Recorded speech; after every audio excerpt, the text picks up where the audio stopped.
খাগড়াছড়ি জেলায় ঘূর্ণিঝড়ে ও বৃষ্টিতে বোরো ধান, সবজি ও আম বাগানের ব্যাপক ক্ষতি হয়েছে। এ নিয়ে বিস্তারিত জানাচ্ছেন সহকর্মী মোহাম্মদ জহুরুল আলম। খাগড়াছড়িতে বোরো ধান কাটার যে মৌসুম চলছে সেই মৌসুমে গত এক সপ্তাহ ধরে যে ঝড়ো হাওয়া এবং বৃষ্টিপাত, সেই বৃষ্টিপাতে এখানে বোরো ধান সহ সবজি ক্ষেতের ব্যাপক ক্ষতি হয়েছে। এখানে একজন কিষানী রয়েছে, আমি তার সাথে একটু কথা বলতে চাই।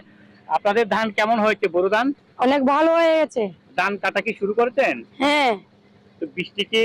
বৃষ্টির ঝড় তুফান দিয়ে সবগুলো পানি বই না হয়ে সবগুলো মাটিতে রেখে গেছে। কৃষি ধান আপনাদেরকে সহায়তা দিচ্ছে?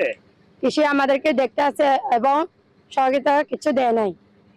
এই যে কিষানী আমাদেরকে জানিয়েছেন যে কৃষি বিভাগ তাদের খোঁজ খবর রেখেছে, তবে তারা এখনো পর্যন্ত সেই প্রণোদনা কিংবা কোনো সহায়তা এখনো আশ্বাস থাকলেও পাইনি বলে আমাদেরকে জানিয়েছেন। খাগড়াছড়িতে 221 হেক্টর পুরো জেলার মধ্যে বোরো ধানের ক্ষতি হয়েছে এবং সবজি ক্ষতি হয়েছে 63 হেক্টর এবং 848 হেক্টর আম বাগানের যে বাগান ছিল আমের, সে ক্ষতি হয়েছে বলে তিনি আমাদেরকে জানিয়েছেন। খাগড়াছড়ি নিউজিল্যান্ড বিল থেকে ধান কাটা এবং বৃষ্টিপাতের সর্বশেষ খবর নিয়েছিল আমি ফিরছি স্টুডিওতে।